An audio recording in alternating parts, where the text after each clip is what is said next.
같이 기도하시겠습니다. 사랑과 은혜가 풍성하신 하나님 아버지, 죄 가운데 있었던 저희를 주님의 피로 구원하시고 또 몸된 교회 가운데서 같이 말씀을 배우고 복음을 전할 수 있도록 도와주신 감사드립니다. 이 코로나 때에 더욱 함께 해주시고 또 우리 건강과 마음을 지켜주시고 또 우리 주변에 이뤄진 많은 사람들에게 이 귀한 복음 전함으로 구원의 역사가 일어날 수 있도록 도와주시옵소서. 또 4월 5일부터 있는 대전도 집회 함께 해주시고 또 그곳에서도 많은 분들이 한 명이라도 더 구원받을 수 있도록 도와주시옵소서. 또 우리 정읍교회 더욱 함께 해주시고 우리를 통해서 더욱 많은 역사가 나타날 수 있도록 도와주시고 해외에서 수고하시는 우리 선교사님들 또 형제 자매님들 더욱 보살펴 주셔서 또 그곳에서도 주님의 임재를 더욱 느낄 수 있도록 도와주시옵소서. 오늘 교제 시종 주님께 맡기며 예수님 이름으로 기도드렸습니다. 아멘. 에베소서, 주일에는 에베소서를 계속 배우고 있습니다. 에베소서 4장 30절 보시겠습니다. 4장 30절 제가 읽어드리겠습니다. 하나님의 성령을 근심하게 하지 말라. 그 안에서 너희가 구속의 날까지 인치심을 받았느니라. 지금 이제 교회 내에서 우리가 새 사람으로 또 교회 일원으로 또 그리스도인으로 거듭난 사람으로 어떻게 살아가는지 에베소서에서 하나하나를 구체적으로 배우고 있습니다. 그 내용은 십계명과 비슷합니다. 그래서 우리가 그리스도인으로 살아가는데 하지 말아야 될 것들을 좀 주일날 좀 자세하게 배우고 있습니다. 첫 번째가 뭐냐면 25절에 있는 것처럼 거짓말하지 마라. 그러니까 거짓을 버려라. 참말을 해라. 특히 지체 가운데서는 또 몸된 교회 가운데서는 서로 살짝 거짓말을 하는 게 양념이라고 생각할 수도 있지만 그것이 교회 공동체 안에서는 큰 문제가 될 수가 있다. 또 분을 내지 마라.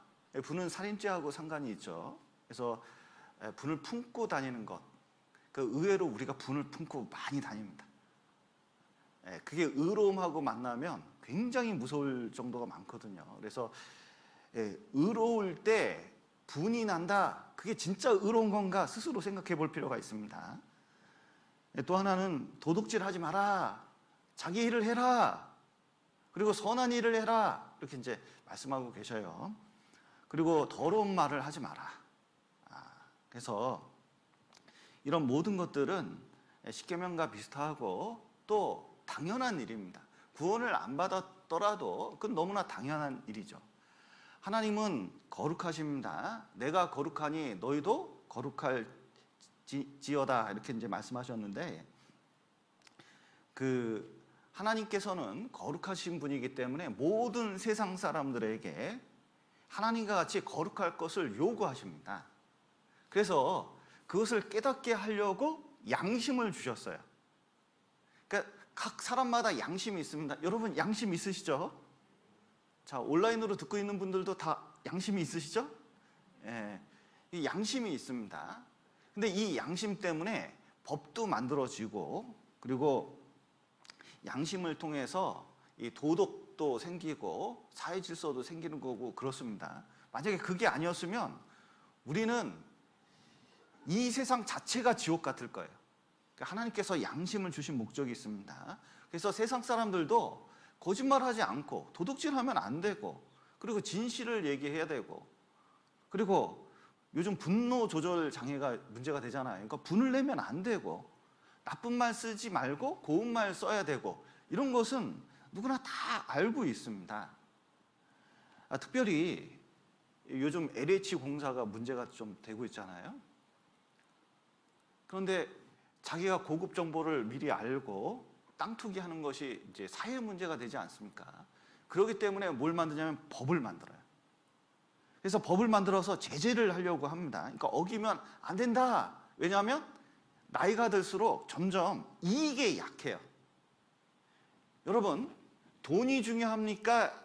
도덕이 중요합니까? 자, 쉽게 이렇게 해보죠. 자, 1억이 중요합니까? 살짝 참말을 하는 게 중요합니까?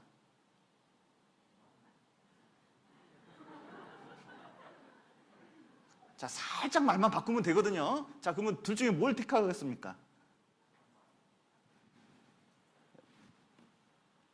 LH 공사 사람들이 그래요. 지금 1억이 아니라 10억 걸려 있어요. 그러면 살짝 돌리면 된다 이렇게 생각을 하는데 그게 이제 공무원 사회나 뭐 이런 사회에 많이 퍼져 있다는 것을 이번 사건을 통해서 알 수가 있습니다. 그러나 그것이 나중에 자기를 목숨을 스스로 빼앗는 일도 생기잖아요.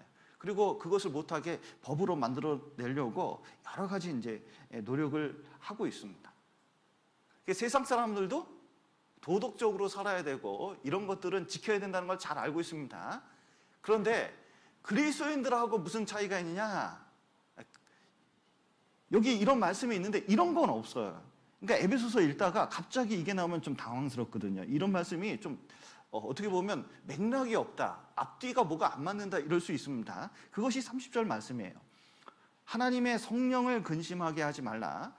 그 안에서 너희가 구속의 날까지 인치심을 받았느니라.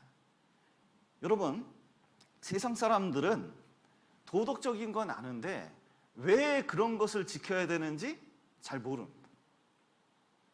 구원받은 사람들은 왜 깨끗하게 살려고 그러냐? 또 큰 손해를 볼 수도 있는데, 큰 이익을 볼 수도 있는데 왜 참말을 하고 도덕적으로 살려고 노력을 하느냐? 그 이유가 나 때문이 아닙니다. 하나님 때문에. 왜냐하면 죄를 저지르면 하나님께서 근심하니까. 예수님께서 십자가의 피를 흘리셔가지고 우리를 구원하셨는데 죄 때문에 죽을 영혼을 피 흘려서까지 구원을 하셨는데 내가 이래 살면 안 되지.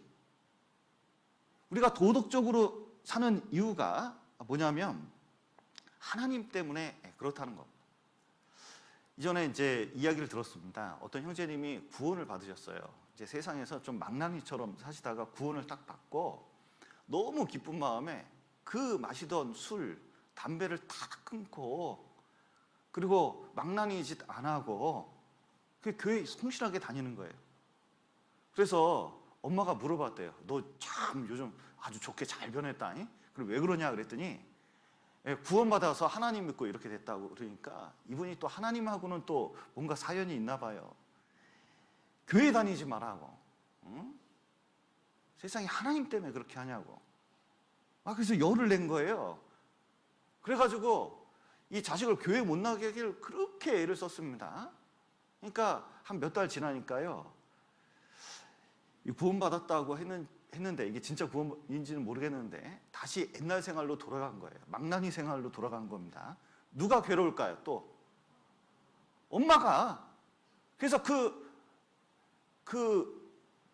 엄마가 교회에 와서 제발 우리 아들 좀 데리고 가라고 얘기한 적이 있어요. 그러니까 하나님 때문에 변했는데 참 그걸 이해를 못합니다. 그래서 왜 술, 담배 안 하냐? 내가 교회 다니고 하나님 그 섬기기 때문에 그 술, 담배 안 한다 그러면요. 세상 사람들은 뭐라 그러는지 아세요? 미친놈 이럽니다. 근데 이상하게 술, 담배 끊을 때 건강 때문에 그렇다 그러면요. 잘했어 그러거든요. 사람들 기준이라는 게 참 모호해요. 그런데 구원받은 사람들이 변하는 이유는 다른 이유가 없습니다. 하나님 때문에 그런 거예요. 그리고 새 사람으로 살아갈 수 있는 힘도 성령 하나님께서 주시기 때문에 그렇게 살아갈 수 있는 것입니다. 여러분, 구원받은 사람에게 율법이 있습니다. 우리 십계명 잘 알고 계시고 마음속에 양심이 있기 때문에 하나님이 이런 건 싫어하실 텐데 잘 알고 있습니다. 그리고 신앙생활 얼마나 하면 교회가 어떻게 돌아가는지 어떤 규칙이 있는지 잘 압니다. 문제는 양심이나 율법 가지고 내 죄를 처리할 수 있느냐 막을 수 있냐. 성경은 로마서 7장에 분명히 얘기하고 있습니다. 이거 못한다고 되어 있습니다. 이거 못해요. 여러분이 하나님 말씀 알고 교회 생활 잘한다고 죄를 제어할 수 있습니까? 못합니까? 이게 잘 되는 게 아니에요. 잘 되는 게 아니에요. 로마서 8장에 완전히 로마서 7, 8장에 결론을 내고 있습니다. 율법으로 되는 게 아니다. 양심으로 되는 게 아니다. 세상 도덕으로 되는 게 아니다. 그럼 무엇으로 되느냐? 죄를 어떻게 이길 수 있냐? 어떻게 거짓말을 안 하고 도둑질 안 하고 그리고 더러운 말을 안 하고 악한 말을 안 하고 살 수가 있냐? 어떻게 분한 내고 살 수 있냐? 이것은 성령 하나님이 우리 안에 역사해 줘야 된다. 이 결론이에요. 하나님 때문에 하나님 욕먹일까 봐 성령 근심하실까 봐 십자가에 죽으신 예수님을 욕먹일까 봐 거짓말도 안 하는 거고 그리고 분을 내지도 않는 거고 하던 도둑질도 안 하는 거고 더러운 말도 안 하는 겁니다. 여러분 초등학생들 알림장 가져오거든요. 그러면 알림장에 뭐 이렇게 할 일이 막 적혀져 있습니다. 이게 선생님이 숙제를 내줬어요. 그런데 엄마들은 한술 더 뜹니다. 자, 학교에서 내는 숙제가 있습니다. 자, 거기다가 엄마들은 어떻게 해요? 초등학생 엄마들은 거기다가 자기가 덧붙입니다. 학습지, 학원 등등등등 더 붙여요. 그러면 참 우리나라 이 초등학생들 보면요, 이 짐이 학교에서 내는 짐보다 엄마가 내준 짐이 훨씬 큰 경우가 많아요. 나는 진짜 우리 엄마들한테 꼭 추천하고 싶어요. 제발 본인도 그 숙제 같이 해봐요. 학습지 제발 같이 풀어보세요. 정말 초등학생 학습지가 얼마나 어려운지 아시게 될 거예요. 그게 얼마나 무거운 짐인지 알게 될 거예요. 그리고 좀 아이를 이해해보고 그리고 대화를 한번 해보세요. 그게 아이 교육에 너무 좋습니다. 아이한테 숙제는 해놓고 본인은 TV 보고 있잖아요. 그게 율법이 되고 그걸로 고칠 수 있는 게 아니에요. 나중에 반드시 문제 생기게 돼 있습니다. 같이 해보세요. 제발 부탁이에요. 그런데 이제 초등학생이 이제 성장을 하잖아요. 그러면은 이렇게 쪽지 적어줄 필요 있을까요, 없을까요? 할 일 적어줄 필요 있을까요, 없을까요? 할 일이 필요 없어요. 그냥 자기가 알아서 하는 거예요. 제가 중학교 들어가면서 그거를 깨달았어요. 제가 어렸을 때요, 참 못되게 사는 것 같아요. 제가 생각해도 말을 그렇게 안 들었어요. 내가 생각해도 지금 생각해보면 왜 이렇게 말을 안 듣고 살았나 싶어요. 그래서 우리 자매하고 결혼할 때요, 사촌 형이 우리 자매한테 몰래 얘기해 줬대요. 너무 불쌍하다고. 왜냐면 너무 못되게 살아가지고 어렸을 때 사촌 형들이 나한테 당한 게 있거든요. 지금은 전혀 그럴 것 같지 않죠. 제가 못된 적이 좀 있었습니다. 그런데 어머니가요, 어렸을 때 얼마나 잔소리 했는지 몰라요. 매도 하도 많이 들었어요. 그런데 잔소리 듣고 매 맞는 거 아무렇지도 않게 생각했어요. 그런데 어느 날 중학교 올라가면서요, 딱 철이 들었습니다. 내가 이래 살면 안 되지. 진짜 내가 이런 식으로 인생을 살다간 내가 인생 망가지겠다. 어느 날 갑자기 철 들어버렸습니다. 그리고 새벽 5시에 일어나서 그때 공부하고요, 7시 이전에 짐 챙겨가지고 집을 나서가지고 학교에 맨 처음에 갔다니까요. 그리고 이제 성적이 나오고 이 생활이요, 이상하게 그때부터 책 읽기 시작하고 막 그러면서요, 사람이 완전히 이제 변해가는 거예요. 그랬더니 어머니가 잔소리를 안 하시더라고요. 내가 생각해보니까 잔소리 별로 할 게 없을 것 같아요. 그러더니 어느 날 큰 결심을 하신 것 같아요. 옛날에는 용돈을 줘도 하루하루 20원, 많이 줘야 100원 이렇게 줬거든요. 어느 날 커다란 1,000원짜리 지폐를 딱 주면서 써라 그러더라고요. 용돈이 올라갔습니다. 근데 무슨 규칙이 있고 잔소리가 있고 법칙을 정하지 않아도 그냥 그렇게 사니까요, 이제 어머니 마음도 이해가 돼. 그리고 내가 잘못했다는 것도 이해가 되고 이런 것이 좋은 거구나 그 깨닫게 됐습니다. 그러니까 더욱 성장되니까 규칙이 필요 없는 거예요. 하나님하고도 관계가 그렇습니다. 맨 쫓아다니면서 거짓말하지 마라, 도둑질하지 마라, 이래 살면 안 되지, 이런 거보다 내가 신앙이 성숙되고 하나님 마음을 이해하면 하나님 마음을 근심하게 하지 않기 위해서 내가 올바로 사는 게 하나님 관계 속에서 이게 얼마나 좋은가 깨닫기 때문에 그런 일을 안 버리려고 해요. 여러분, 부부 관계가 좋잖아요. 그러면 남편이나 아내의 마음을 상하게 하지 않기 위해서 스스로 노력하는 것들이 많이 있습니다. 우리가 구원받고 죄를 짓지 않으려고 하는 이유도 다른 이유가 아니에요. 내 명예를 위해서, 내가 교회 집사인데, 내 교회 모인데, 그것 때문에 죄를 안 지려고 하는 게 아닙니다.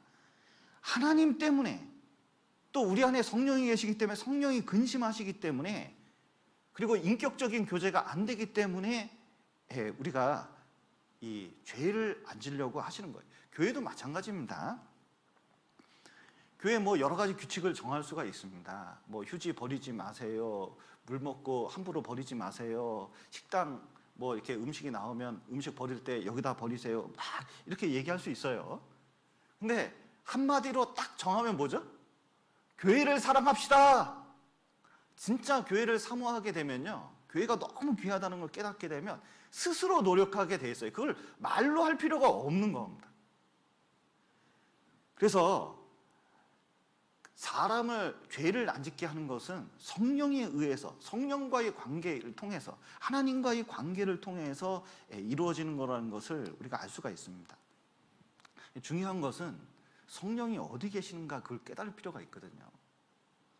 여기 한번 보시죠. 로마서 8장 1절이 굉장히 중요한 구절입니다.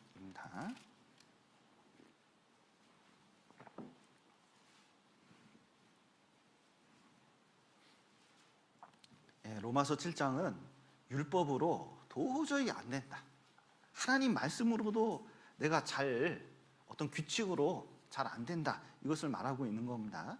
그런데 이제 8장 1절에 보면 놀라운 말씀하셔요. 1절, 2절 제가 읽겠습니다. 그러므로 이제 그리스도 예수 안에 있는 자에게는 결코 정죄함이 없나니 이는 그리스도 예수 안에 있는 생명의 성령의 법이 죄와 사망의 법에서 너를 해방하였음이라.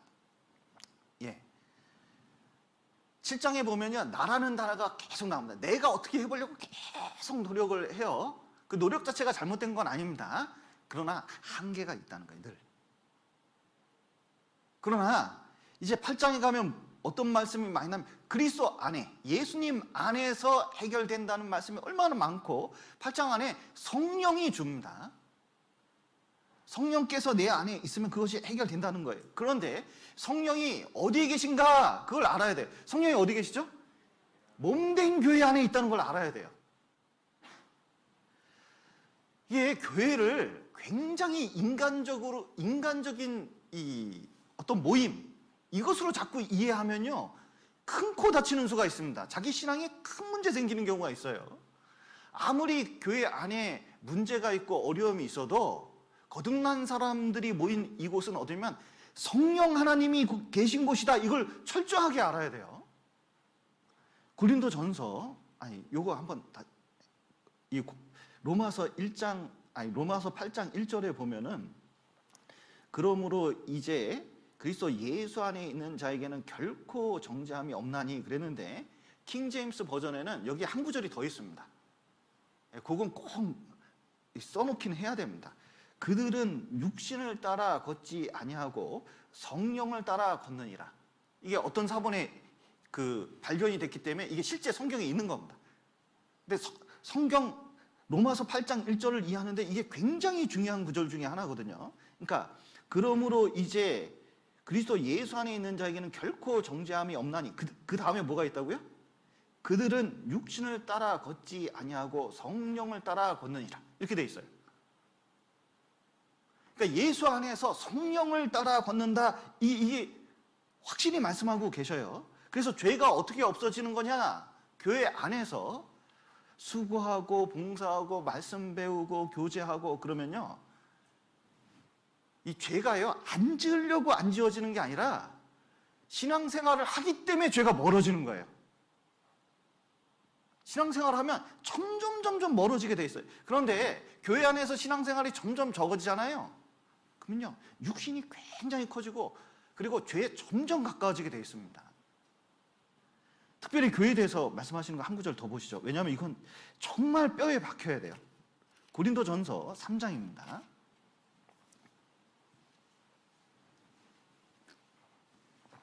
고린도 교회에 분열이 생기고 많은 갈등이 있습니다. 그런데 고린도 교회 형제 자매님들께 정말 이 말씀을 하시는 거예요. 아주 결론적인 말씀이라고 할 수가 있습니다. 3장 16절 보시죠. 너희가 하나님의 성전인 것과 하나님의 성령이 너희 안에 거하시는 것을 알지 못하느냐. 누구든지 하나님의 성전을 더럽히면 하나님이 그 사람을 멸하시리라. 하나님의 성전은 거룩하니 너희도 그러하니라. 쉽게 말해서 구원받은 사람이 모인 이 교회, 이것은 성령이 역사하시는 곳이다. 성전이다. 얼마나 거룩한지 모른다. 그것을 깨닫게 되면 함부로 거짓말을 할 수 있냐? 함부로 화를 낼 수 있냐? 함부로 더러운 말을 할 수 있냐? 심지어 도둑질을 할 수가 있냐? 하나님이 계신 거 알면 그 못한다. 그런데 왜 거짓말도 살짝살짝 하고 더러운 말도 하고 화를 내고 도둑질도 하느냐? 이유는 이상하게 눈에 안 보이는 하나님이 안 보이는 거예요. 그냥 인간적으로만 생각을 하는 거. 여러분, 교회 안에 모든 게 있습니다. 여러분, 성령이 우리에게 말씀을 하십니다. 무엇을 통해서 말씀하시는지 아셔요? 교회에게 말씀하십니다. 그러니까 교회를 통해서 말씀하시는 거예요. 여기 한번 보시죠. 요한일서 2장 27절입니다.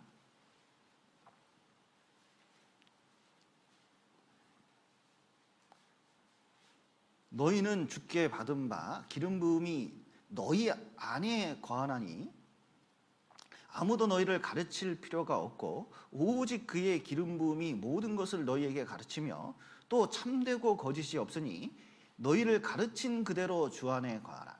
예. 구원받은 사람이 있으면 기름 부음이 성령을 나타내고 있습니다. 이 성령이 역사하시는데 우리가 신앙생활을 하고 천국까지 가는데 성경 안에 성령께서 교회를 통해서 전해주는 그 말씀 외에 다른 가르침은 필요가 없다는 거예요. 결단코 그렇습니다. 요즘 유튜브가 많고 또 인공지능이 알아서 자꾸 연관된 검색어를 올리기 때문에 뭐 여러 가지 잡다한 것이 막 끼어들 수가 있습니다. 그래서 좋다고 하는 것도 살짝 보면요, 얼마나 잘못된 것이 끼어 있는 경우가 많은지 몰라요. 그때마다 정말 성령께서 교회 안에 있고 거듭난 무리 가운데 있는 곳에서 말씀이 전해지는 것이 얼마나 귀한지 모릅니다. 제 자신도 만약에 구원받은 무리 가운데서 교회 가운데서 말씀을 전하지 않는다면요, 제가 이렇게 말씀을 전할 수 있을까요? 저는 제 자신만 보더라도요, 이렇게 전하기가 어려워요. 모임이 있고 그리고 우리 가운데 모여서 말씀을 사모하는 마음이 있으니까 이게 공통으로 전해지는 말씀이지 제 자신이 스스로 이렇게 할 수가 없습니다. 아무리 생각해도 그래요. 그래서 주 안에 거하라 그런 것은 말씀도 주 안에서 전해지는 것이다. 또 하나님께 성령께서 교회를 통해서 은사를 주시잖아요. 그러니까 봉사를 하게 한 겁니다. 왜 봉사를 하겠까? 봉사를 해야 죄가 안 져지는 거예요. 여러분, 이 시간에 모이지 않는다면 지금 집에서 뭐 하고 있을까요? 예, 온라인으로 말씀 듣고 있을 겁니다. 아마 온라인으로 말씀 듣다가 12시 되면 아마 자매님들은 식사 준비하느라고 식사를 준비하는지 말씀을 듣는지 잘 모르시는 분도 혹시 계실지도 몰라요. 점점 마음이 풀어지게 돼 있어요. 이상하게 육신적으로 달려가는 쪽이 많아지게 돼 있습니다. 그런데 모이면 그렇지 않거든요. 이 코로나 시대 때 참 교제나 봉사나 이런 것이 좀 약해져서 너무 걱정이에요. 저번에 이제 우성훈 목사님 다녀가셨는데 마틴 루터가 있는 나라가 독일입니다. 말씀 들어보면 깜짝 놀라요. 눈 많이 오잖아요. 독일은 눈 많이 오면 루터교가 있는 나라이기 때문에 바로 공무원들이요, 교회 앞까지 눈을 쫙 치워준대요. 그리고 종교세가 있어가지고 세금을 걷어서 목사들을 그냥 성도가 없어도 목사 자격증만 있으면 뭘 주면 월급을 줘요. 월급을. 그러면 잡으세요. 월급이 꼬박꼬박 평생 들어와요. 저한테. 그러면 전도할 필요 있을까요? 없을까요? 전도의 욕구가 별로 안 생기죠. 타이틀만 있으면 세금이 계속 여러분, 돈이 계속 일정하게 들어오면 사람이 많은 게 좋습니까? 적은 게 좋습니까? 저도 월급이 항상 일정해요. 너무 걱정하지 마십시오. 그래도. 네.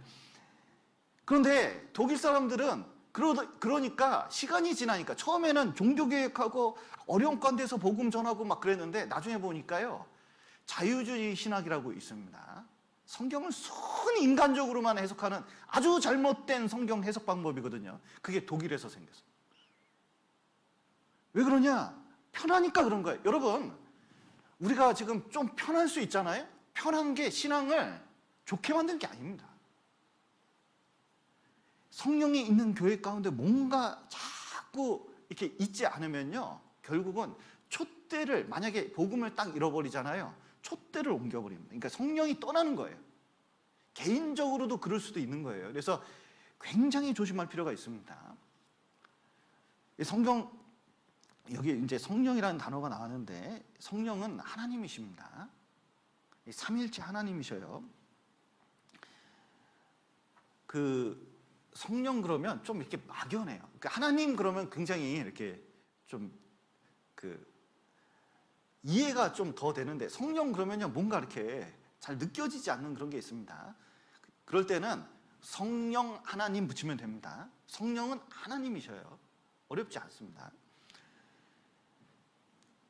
그런데 사람들이 자꾸 이 성령은 하나님이시고 인격이신데 자꾸 파워로 이해하는 말을 많이 해요. 뭐 성령을 받아 그러면서 막 부흥집회할 때 막 이런 사람들이 있는가 하면 뭐 이런 사람이 있고, 막 성령의 불을 받는다고 막 기도를 열정적으로 하는데, 성령은 이 능력이 아닙니다. 파워가 아니에요. 만약에 가마력 정도 된다 그러면 성령이 근심한다 그랬는데 근심할 수가 없어요. 가마력이 근심할 수 있습니까? 능력이 근심할 수 있습니까? 근심한다는 것은 인격이시고 하나님이시거든요. 근데 하나님은 세 분입니까? 한 분입니까? 자, 하나님은 한 분이셔요? 세 분이셔요? 자, 한 분이자 세 분입니다. 자, 하나님은 한 분이셔요. 하나님은 한 분이십니다.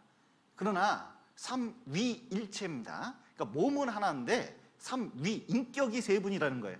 그러니까 몸은 하나인데, 자, 몸은 하나처럼 보입니까? 여러 개처럼 보입니까? 하나처럼 보이시죠? 근데 이 안에 인격은 몇 개일까요? 저를 다중인격이라고 생각하시는 분은 안 계시죠? 예, 정신분열이나 뭐 이렇게 생각하시면 안 됩니다. 여기 인격이 나 하나예요. 이상현이라는 인격이 하나거든요. 근데 하나님은 세 분이에요. 본성은 완전히 동일하시지만 그 안에 인격이 세 분이 있습니다. 그래서 성부 하나님, 성자 하나님, 성령 하나님 세 분으로 있어서, 자 보세요.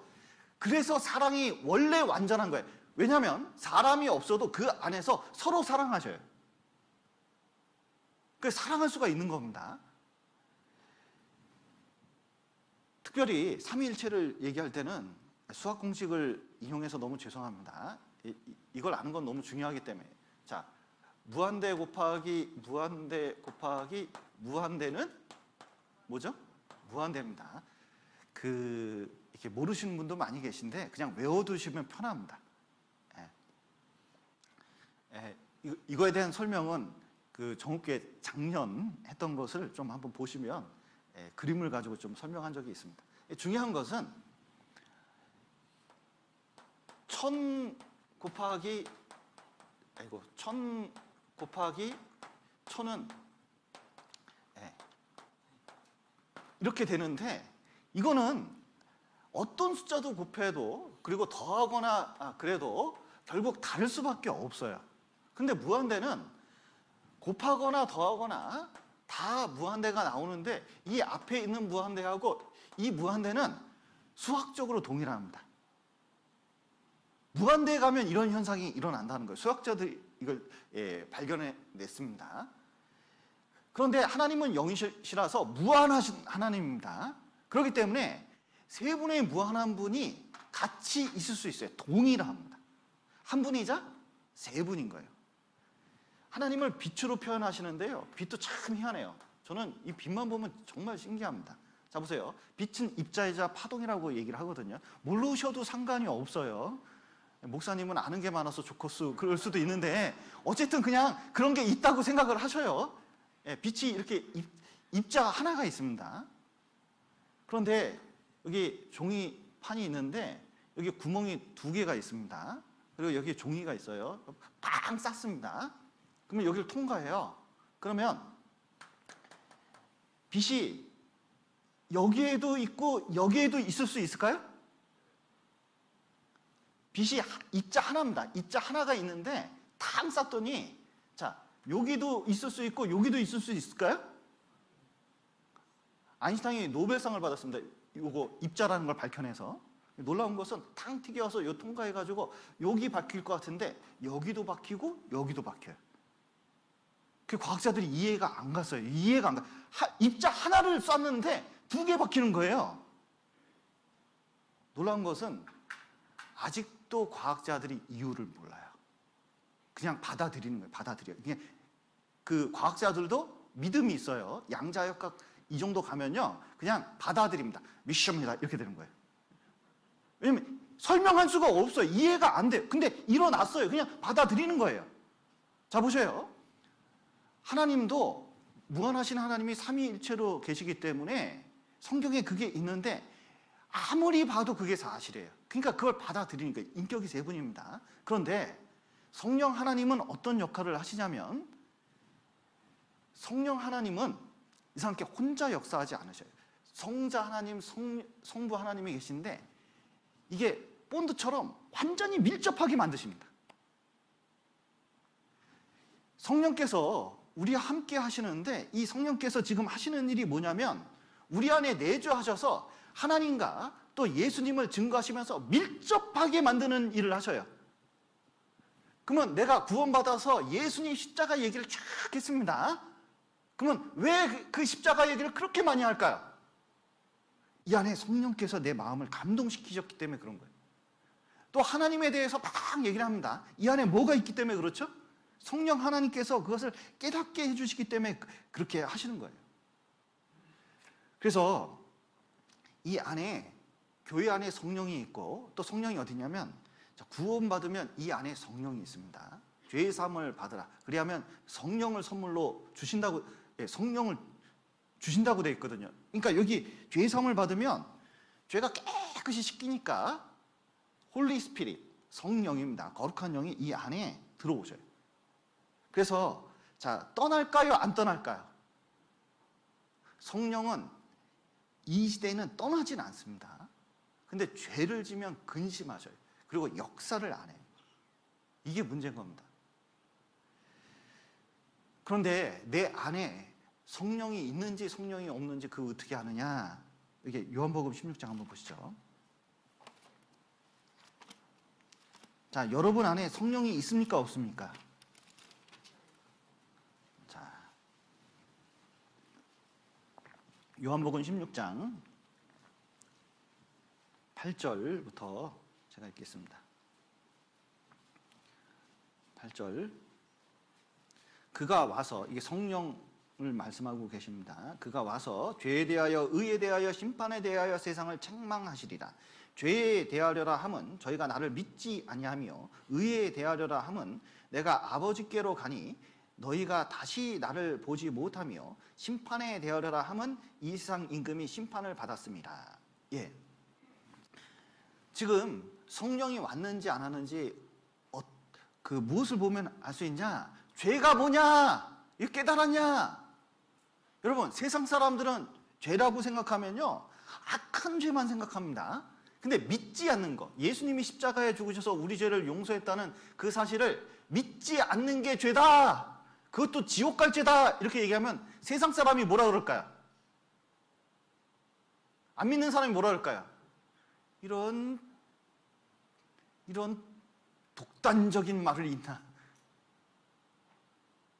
이게 욕을 하게. 왜냐하면 아무리 생각해도 믿지 않는 게 왜 죄가 되고, 그럼 내가 죄를 짓고 있다는 뜻이냐? 이해가 안 돼요. 근데 구원을 받아서 성령이 딱 들어오잖아. 이거 심각한 문제라는 걸 깨닫게 돼요. 의에 대하여라 함은 내가 아버지께로 가니 너희가 나를 다시 보지 못하며, 이렇게 말씀하셨는데, 의로운 게 뭐냐? 면벽 7년 하고 착한 일 많이 하고 도를 닦아야 의로운 거지. 착한 일을 많이 해야, 선행을 많이 베풀어야 의로운 거지. 이렇게 이제 보통 생각을 합니다. 그런데 하나님께서 보시는 의는 뭐냐면, 예수님이 십자가에 죽으셔가지고 죽고 부활하셔서 의를 잃은 그 의, 그것을 받아들인 게 의다. 이게 마틴 루터가 이해하는데 얼마나 시간 많이 걸렸는지 몰라요. 성경을 그렇게 익숙하게 봐도 의롭다함을 얻는다, 이게 깨닫지 못해가지고 고민을 얼마나 많이 했는지 몰라요. 근데 그 성령이 아니면 이해를 못하는 거예요. 이게 이해가 안 돼요. 또 심판에 대하려라 함은 이 세상 임금이 심판을 받았음이니라. 자 보세요. 이 세상 임금은 사단입니다. 예수님 십자가 죽었을 때, 자 보세요. 세상 사람들 보면, 야, 십자가에 죽은 죄수, 아주 무능력하게 죽은 예수, 뭘 저걸 믿는다고 그러지? 그러면 예수님 십자가에 죽으면 그러면 사단이 승리한 게 아니냐, 이렇게 오해할 수도 있잖아요. 세상 사람은 그렇게 얘기할 수 있습니다. 문선명도 그렇게 얘기했거든요. 그런데 예수님께서 십자가에 주셔서 죄와 사망의 권세, 사단의 권세를 거기서 완전히 심판한 거거든요. 결정낸 거예요. 근데 이것은 성령이 아니면 깨달을 수 없다는 거예요. 결국은 죄에 대하여라 하면, 의에 대하여라 하면, 심판에 대하여라 하면, 이게 무슨 뜻이에요? 줄이면 구원받았냐? 그러니까 성령이 온 걸 어떻게 하냐? 구원받았을 때, 이게 복음이 깨달아졌을 때, 십자가의 의미가 깨달아졌을 때, 영원한 속죄가 깨달아졌을 때, 그게 뭐예요? 성령이 들어왔다는 확실한 증표. 그러면 자꾸 그 얘기를 하게 돼 있어요. 그 얘기를 하게 돼 있습니다. 이거 깨달은 사람은 그 얘기를 하게 돼 있어요. 그 얘기할 때 뭘 알게 되면, 아, 이 안에 뭐 들어왔구나. 자 보셔요. 갈라디아서 보시죠.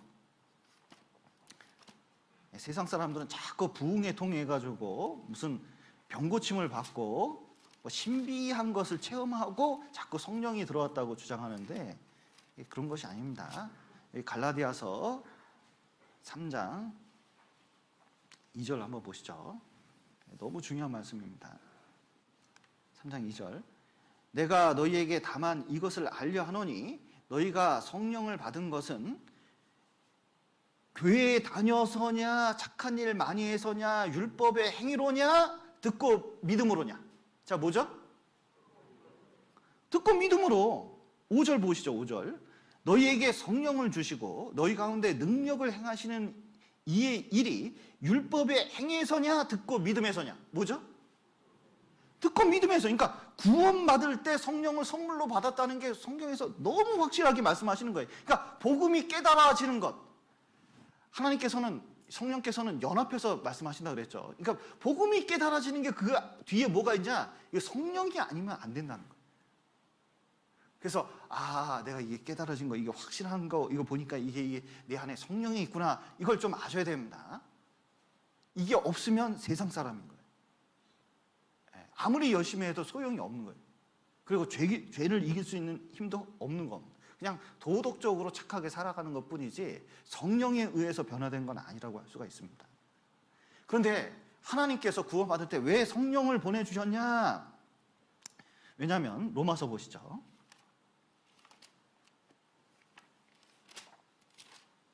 로마서 8장 26절입니다.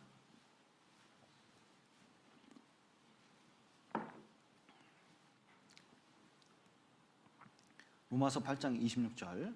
이와 같이 성령도 우리 연약함을 도우시나니 우리가 마땅히 빌 바를 알지 못하나 오직 성령이 말할 수 없는 탄식으로 우리를 위하여 친히 간구하시느니라. 마음을 감찰하시는 이가 성령의 생각을 아시나니 이는 성령이 하나님 뜻대로 성도를 위하여 간구하심이니라. 예. 이 성령을 주신 목적이 있습니다. 우리가 연약하기 때문에 그렇거든요. 기본적으로 연약합니다. 이 육체적으로도 이게 건강해 보이지만 이게 연약한 부분이 있어요. 무하마드 알리가요, 옛날에 내가 가장 세고 나비처럼 날아서 벌처럼 쏜다 막 그랬거든요. 그리고 이 세상에서 내가 가장 강한 자다 막 이러고 다녔어요. 그런데 어느 날 나이 들어서 파킨슨 병이 왔습니다. 제대로 걷지도 못해요. 그리고 종교 귀의하면서 사람보다 하나님이 강하시다는 것을 입증하기 위해서 나를 이렇게 만드셨다, 이렇게 얘기했어요. 그러니까 사람이 굉장히 강한 것 같아도 어느 순간에 보면요 탁 꼬꾸러지거든요. 육체적으로도 강한 게 아닙니다, 생각보다. 그리고 정신적으로도 이게 강한 게 아니에요. 그래서 요즘 멘탈 붕괴라는 단어도 쓰고 우울증, 불면증 해가지고 정신적인 질병이 우리 안에 얼마나 많이 있습니까? 그래서 그냥 돌아본 건데, 목사님 저 째려봤죠? 그런 말을 하면 저도 충격을 받습니다. 근데 여러분, 째려본 게 아니에요. 그렇게 생각해 주세요, 제발. 그런데 그분한테는 그런 게 충격이 되는 거잖아요. 말 한마디 이런 게. 그러니까 보세요. 짐승은 내가 한번 째려봤다고 그렇게 충격을 받는 게 아닌데 사람은 얼마나 충격을 받는지 몰라요. 그러니까 이 정신적으로도 약한 거예요. 이게 강한 게 아닙니다, 우리가 생각보다. 영적으로도 약해요. 죄에 대해서 얼마나 약한지. 어떤 사람은 돈에 대해서는 신앙이 강합니다. 근데 이성에 대해서 약해요. 그렇게 신앙생활 잘한다고 했다가 갑자기 이성 문제 생기니까 확 꼬꾸러지는 경우도 봤거든요. 어떤 분은 이성에 대해서는 굉장히 강해요. 그런데 돈 앞에서는요, 몇 푼 안 되는 그 돈 때문에 신앙을 접어버리는 경우가 얼마나 많은지 몰라요. 그러니까 우리는 생각보다 강합니까, 약합니까? 하나님 보실 때는 얼마나 약한지 몰라요. 약한데 이 세상은 죄된 세상입니다. 죄를 강요해요. 제가 옛날에 형제님, 공무원 하는 형제님 한 분 계시는데 상사가요, 자기 은퇴하는데 은퇴하기 전에 한몫 챙기려고요, 서류를 만들어서 죄를 짓게 하려고 막 서류를 만들게 하고 책임자를, 형제를 막 시키려고 그러는 거예요. 여러분, 자기가 서류 만들어서 사인해야 됩니까? 못 해야 됩니까? 진짜 괴로워요. 진짜 괴로운 거예요. 보통 괴로운 게 아니에요. 그러니까 죄를 참, 이 회사 다니면서나 세상에서는요, 죄를 짓게 만들려고 얼마나 노력을 하는지 몰라요. 결국 다른 데로 이제 갔거든요. 자, 보세요. 마귀가 없어진 것도 아니에요. 우리 안에 죄성도 있습니다. 그러니까 하나님이 구원받으면 싹 다 이런 걸 좀, 세상은 어떻다 치더라도 마귀도 좀 없애주고 죄성도 없애주고 이러면 좋을 것 같은데, 하나님께서는 나중에 죄를 어떻게 이겼냐, 마귀를 어떻게 이겼냐, 세상을 어떻게 이겼냐, 이거에 따라 상급이 틀려집니다. 하나님께서 그 상급을 위해서, 왜냐하면 자기가 대가리를 확 깨부수는 거, 이거 맛도 있죠. 그러나 원수의 대가리를 자식이 확 밟아서 이겼다, 그러면요, 부모 입장에서는 그게 더 자랑스러운 거예요. 그러니까 구원받은 자녀가 죄를 이기게끔, 마귀를 이기게끔 하는 것을 하나님께서는 간절히 원하십니다. 죄가 있을 때마다 뭐냐면, 나 같은 죄인 위해서 주님이 죽으셨지, 십자가에 죽으셨지, 그리고 나를 구원했지, 그 은혜에 잊지 않게 하려고 죄성을 남겨둔 것도 있어요.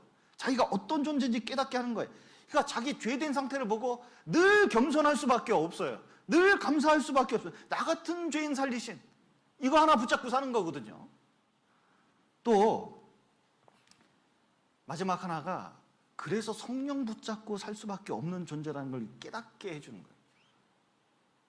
그래서 성령을 주신 이유는 정말 이 연약한 존재가 이 세상 가운데 죄 안 짓고 살아가는 방법은 성령의 도우시는 방법 외에는 다른 방법이 없다, 이거 깨닫게 해주려고 그러는 거예요. 내 힘으로 되는 게 아니구나.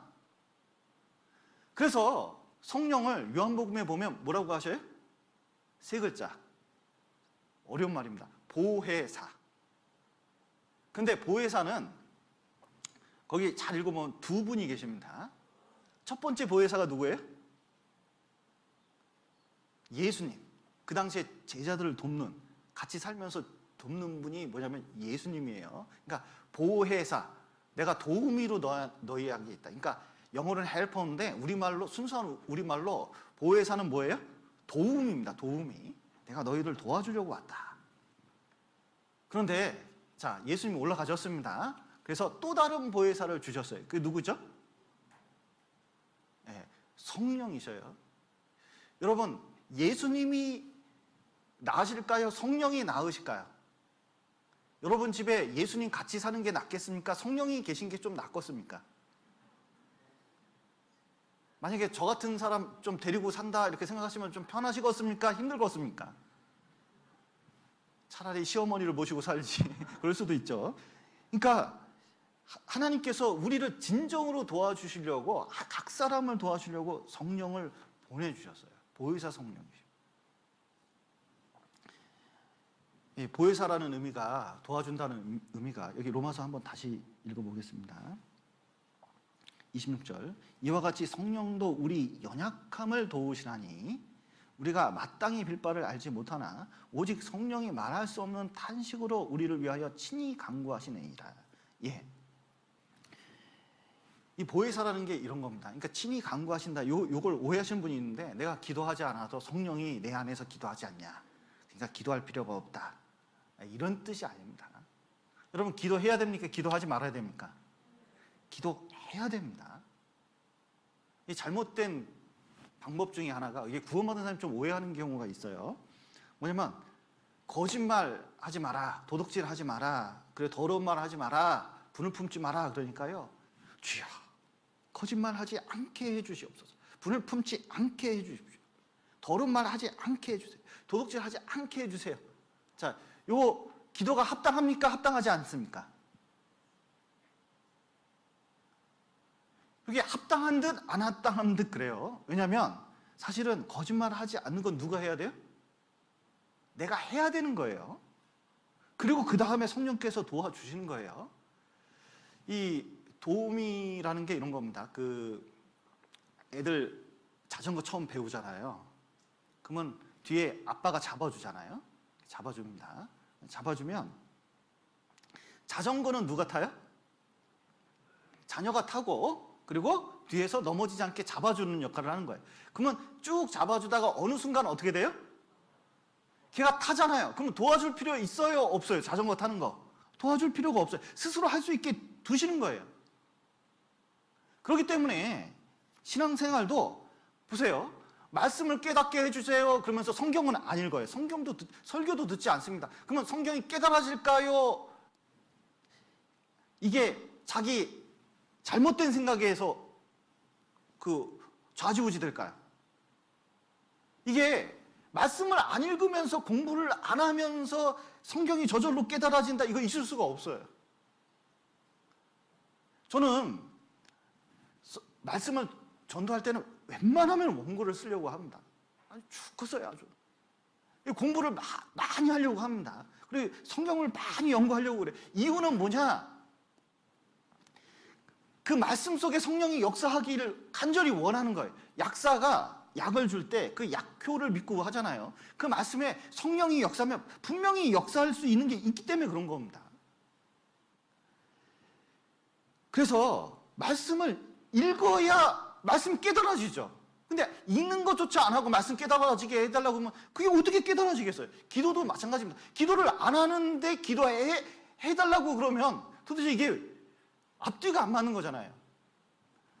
그리고 교제를 정상적으로 하지 않고 막말하면서, 그 화를 내면서 막 교제하는 사람이 교제 잘하게 해달라고 하면 교제가 잘 될까요? 교제가 잘 안 될까요?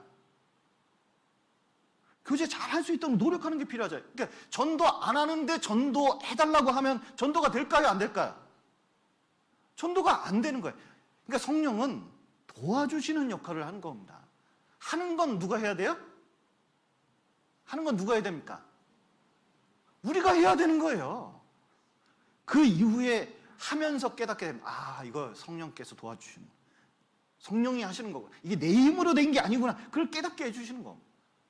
그래서 이 성령께서 교회 안에 계시고 우리를 도와주시려고 이렇게 있으십니다. 그런데 성령께서 우리 안에 있고 내 안에 있고 그리고 역사하시려고 그리고 우리를 도와주시려고 그렇게 하는데 구원받은 사람이 잘못된 말과 행동 때문에 성령이 근심하게 될 수가 있다는 거예요.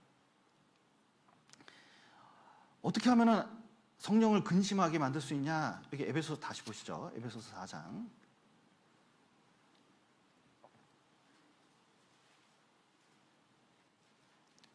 너무 쉽습니다. 여기 25절부터죠. 자, 그런즉 거짓을 버리고 각각 이웃으로 더불어 참된 것을 말하라. 이는 우리가 서로 지체가 됨이라. 분을 내어도 죄를 짓지 말며 해가 지도록 분을 품지 말고 마귀로 틈을 타지 못하게 하라. 도둑질하는 자는 다시 도둑질하지 말고 돌이켜 빈궁한 자에게 구제할 것이 있기 위하여 제 손으로 수고하여 선한 일을 하라. 무릇 더러운 말은 너희 입 밖에도 내지 말고 오직 덕을 세우는데 소용되는 대로 선한 말을 하여 듣는 자들에게 은혜를 끼치게 하라. 결국은 어렵지 않습니다. 말과 행동이 변해야 성령께서 근심을 안 해요. 이 부모가 있는데 자식들이 맨날 모일 때마다 거짓말하고 도둑질하고 서로 싸우고 화내고 그러면요, 부모님이 그거 보면서 야, 얘네들 참 대단하네 이렇게 생각할까요? 엄청 근심하실까요? 보통 근심하는 게 아니죠. 그러니까 성령을 근심하게 하는 일들은 교회 안에서 성령뿐만 아니라요, 성령이 있는 우리들도 뭔가 잘못된 행동이나 말이 딱 나오면 교회가 걱정합니다. 교회가 걱정해요. 어째 저러냐? 어떻게 저렇게 살 수 있냐? 중요한 것은 분명히 저래 살다가 문제 생기는데 하나님이 그냥 놔주지는 않는데 왜 저래 살까? 이게 걱정이 되는데 자존심이 세니까 충고는 못해요. 충고하면 열을 내니까 또. 근데 걱정은 무지하게 되는 거예요. 근데 꼭 걱정한 대로 되더라고요. 그렇게 되면 고집을 부리면 걱정한 대로 돼요. 그러니까 여러분, 말과 행동이 굉장히 중요한 겁니다.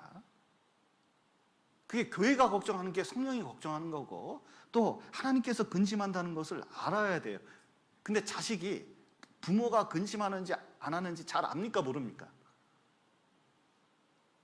여기 부모 된 분들 많이 계신데 자식들이 내 마음 아는 것 같아요? 잘 모르는 것 같아요? 항상 그런 말 하죠. 지도 부모 돼봐라. 이런 말 있잖아요. 근데 다른 것이 아닙니다. 성령님도 마찬가지셔요. 진짜 그래 살면 안 된다. 그 걱정이 늘 우리 걱정밖에 없으시다는 걸 알아야 돼요. 그러면 말을 고치게 되어 있습니다. 또 이 성령께서, 하나님께서 언제 걱정하시냐면 시편 보시죠. 시편 78편 40절입니다.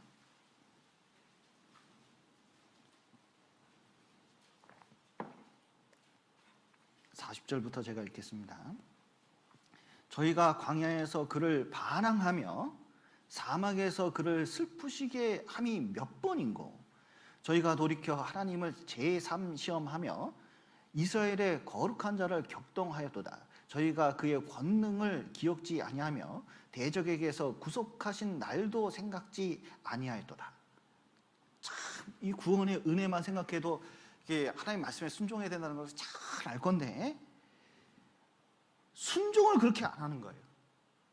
여러분, 이스라엘을 출애굽시켜서 건졌습니다. 애굽에서 가나안 땅까지 다 구별시켜서 이 이스라엘을 분리시켰어요. 분리시킨 목적은 뭐죠? 출애굽시킨 목적은 뭐죠? 하나님 나라 만들기 위해서, 하나님 뜻을 행하기 위해서, 그리고 이방 사람들하고 다 다르고 도덕적으로 깨끗하게 하기 위해서, 우상 섬기지 않게 하기 위해서 이스라엘을 딱 뺐잖아요. 그러면 하나님의 나라로서 이제 새로운 가치관과 윤리관을 갖고 진짜 하나님 말씀에 따라서 순종하면서 살아가야 됩니다. 그런데요, 출애굽해가지고 얼마나 말을 안 들었습니까? 얼마나 불평했습니까? 얼마나 원망했어요. 그러니까 순종하지 않는 그 증표 중에 하나가 뭐냐면, 이유가 뭐가 됐던 원망과 그리고 불평이 입에서 떠나지 않는다. 생활 속에서 뭔가 문제가 있다. 근본을 봐야 되는데요, 뭔가 하나님하고 문제가 생겼고 하나님 말씀을 안 듣는 특징이 뭔가 있을 거예요. 분명히 있어요. 뭔가 순종이 안 돼요. 난 나야, 뭐 이런 게 있는 거예요. 그런데 이스라엘 보셔요. 그렇게 출애굽할 때도 가나안 땅 들어가서도 얼마나 말을 안 들었습니까? 그리고 옆에 있는 세상, 가나안이죠. 거기에 자꾸 동화되면서 점점 우상이 들어오고, 그리고 하나님께서 선지자를 보내도 그 말을 듣지 않았습니다. 이사야 성경 보시죠. 그걸 보고 하나님께서 이렇게 말씀하십니다. 48장, 이사야 48장 17절입니다. 구원받은 우리에게 정말 하시는 말씀 같아요. 자, 이사야 48장 17절부터 제가 읽겠습니다. 너희 구속자시오 이스라엘의 거룩하신 자이신 여호와께서 가라사대 나는 내게 유익하도록 가르치고 너를 마땅히 행할 길로 인도하는 너희 하나님 여호와라. 슬프다. 내가 나의 명령을 듣지 아니하였도다. 만일 들었다면 내 평강이 강과 같았겠고 내 의가 바닷물 같았을 것이며. 자, 보십시오. 여기 18절에 보면 슬프다 그랬거든요. 왜 슬프냐면 그렇게 유익하도록 가르치고 마땅히 행할 길을 인도하고 명령을 듣게 하고 그렇게 했는데요, 그것만 들었다면 평강이 강같이 흐르고 진짜 정말 성령의 도우심을 받아서 이 세상 행복하게 살 수 있거든요. 지금 이 시대가요, 그렇게 고난받는 시대는 아닙니다. 우리가 힘있게 살아갈 수 있는 시대인데 왜 자꾸 문제가 생기냐? 순종을 안 해요. 그리고 말씀을 듣지 않으려고 그래요. 그러니까 어떻게 되냐면 결국은 그것이 문제가 생기는 경우가 많이 있습니다. 말도 서도 구유도 알고 주인도 아는데 구원받은 사람이 하나님 말씀을 모르고 그것을 듣지 않는다. 여러분, 예레미야, 이사야, 호세야 수많은 선지자들의 글을 읽어보십시오. 맨날 눈물을 흘려. 왜 이렇게 말을 안 듣냐? 왜 이렇게 고생길로 가냐? 여러분, 순종하지 않을 때 성령께서 근심하십니다. 또 하나, 이 성령께서 근심하는 이유 중에 하나가 이겁니다. 갈라디아서 한번 보시죠. 갈라디아서, 신앙생활에 굉장히 중요한 원리입니다. 갈라디아서 5장 17절입니다. 너무너무 중요해요.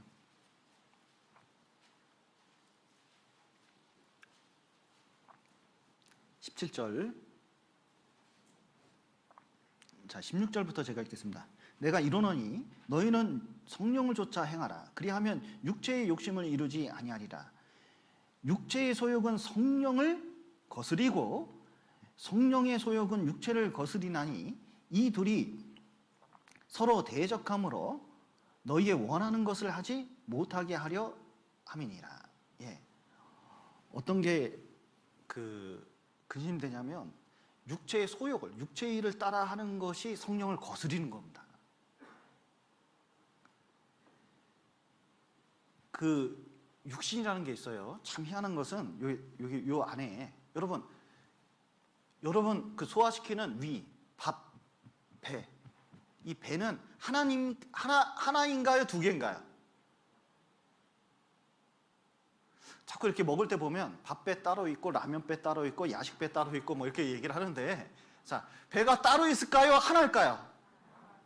하나입니다. 자, 이 마음도 이 안에 우리 영혼도 하나일까요? 여러 개일까요? 하나예요. 근데 놀라운 것은 소욕이요, 탁 일어나는데, 한 곳에서 일어나는데, 자 보세요. 육체의 소욕 탁 일어나면 성령의 소욕이 있을까요, 없을까요? 구원받은 사람이 자꾸 착각하는 경우가 있어요. 육체의 일을 하면서 성령의 소욕도 나중에 성령이 같이 있다고 생각하는 경우가 있습니다. 그렇지 않아요. 육체의 소욕은 육체의 소욕이고, 육체의 소욕이 없어지면 성령의 소욕만 있으면 성령의 소욕만 있고, 이런 거예요. 둘 중에 하나지. 밥 배 따로, 그러니까 성령 배 따로, 육신 배 따로 이렇게 있는 게 아니에요. 그런데 성령께서 있는데 육신의 일을 하잖아요. 상당히 거슬립니다. 여러분, 사람이 있는데 상당히 거슬린 사람하고 같이 있어 보셔요. 한 집에 살아 보셔요. 그러면요, 진짜 괴로운 거거든요. 이 성령이 우리 안에 계신데 상당히 거슬린 일을 하는 거예요. 그게 육신의 일이에요. 육신의 일 중에 대표적인 게 이런 겁니다. 그 민수기에 보면 광야 생활하면서 만나 먹다 보니까요, 이런 거예요. 우리에게 누가 고기를 먹게 할꼬. 애굽에서는 생선, 회, 수박, 부추, 파, 마늘, 팥값이 요즘 올라갔다는데 그거 섞어서 먹는 게 생각났거늘, 뭐 이런 거 있거든요. 이 생각에 젖어드는 거죠. 지금 이 시대 같은 경우에는 예수님 오신다는 것을 점점 느낄 수 있는데, 더디 올 거라고 생각하면 동무들을 때리고 술친구와 더불어 먹는다 그랬잖아요. 육신의 일을 즐기는 겁니다. 그리고 자기 소견대로 행하는 거, 이게 다 육신의 일들입니다. 참 신기한 것은요, 여러분 보셔요. 손흥민 축구한다, 뭐 챔피언십 시리즈 뭐 이런 걸 한다, 중요한 경기를 한다. 그러면 그것이 새벽 5시다. 그러면 일어납니까? 안 일어납니까? 월드컵 경기다. 그러면 여기 형제님들 일어납니까? 안 일어납니까?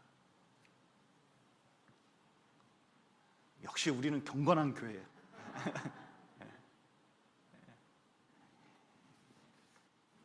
여러분, 펜트하우스 마지막 회다. 여러분 보시겠습니까? 안 보시겠습니까? 이런 건 시간을 내서 보려고 하거든요. 그런데 여러분, 주일이 됐다. 그러면요, 이거 말씀 들어야 됩니까? 듣지 말아야 됩니까? 이상하게요, 그런 건 이상하게 육신이라는 게 다 올라와서요, 방해하는 힘이 있어요. 육신인 이상하게 육신적인 건 좋아하게 하고, 그건 당연하게 생각하고, 심지어 막 눈 비비면서 일어나서 입을 막 제껴서 일어나가지고 막 심지어 새벽 5시에 모여가지고 응원하고 막 야단이 나요. 그런데 말씀을 사모할 때는요, 생각보다 그렇지 않은 경우가 많이 있어요.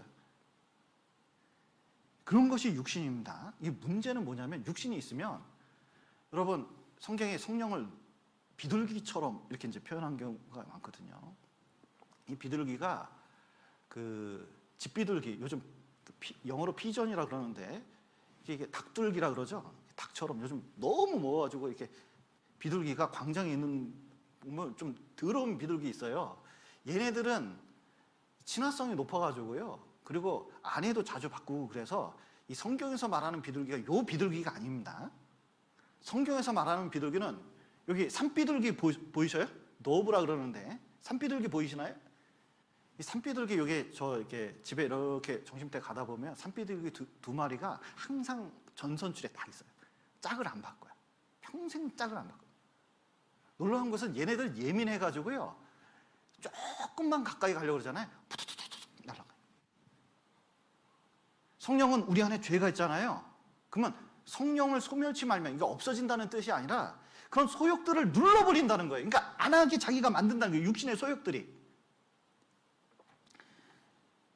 그러면 그런 것들 때문에 이 성령께서 근심하십니다. 떠나면 문제 생기는 거예요. 여러분, 그 사울에게 성령이 떠났습니다. 그리고 악한 영이 들어왔어요. 그때 얼마나 많은 일이 있었는지 몰라요. 그렇게 잘 살아도 인생 자살로 끝났습니다. 다윗은 어려운 게 많이 있었어요. 그 어려운 가운데서 성령이 역사하니까요, 하나님 붙잡고 그 고난을 이기고 결국 왕이 됐습니다. 성령이 역사하느냐 역사하지 않느냐는 엄청난 차이가 나타나요. 결과가 완전히 다릅니다. 여기 한번 로마서 보시죠. 로마서 8장 보시겠습니다. 성령대로 사느냐 안 사느냐는 너무 중요한 문제예요. 8장 13절 보시겠습니다. 너희가 육신대로 살면 어떻게 된다고요? 반드시 죽을 것이로되 영으로서 몸의 행실을 죽이면 살리니. 참 여기 이순신 장군 같은 그 마음이 필요합니다. 적군을 향해서 나갈 때 죽으려 하면 살 것이고 살려 하면 죽을 것이다. 우리도 죄에 대해서 이랬습니다. 육신대로 하면 반드시 죽는다. 성령대로 살면 반드시 산다. 이걸 믿어야 돼요. 아담과 하와 보십시오. 그 에덴 동산에서 그런 조건에서 육신의 소욕 때문에 선악과를 따먹었습니다. 결국 죽음이 찾아왔잖아요. 또 보십시오. 삼손 보세요. 삼손 등치가 너무 좋았습니다.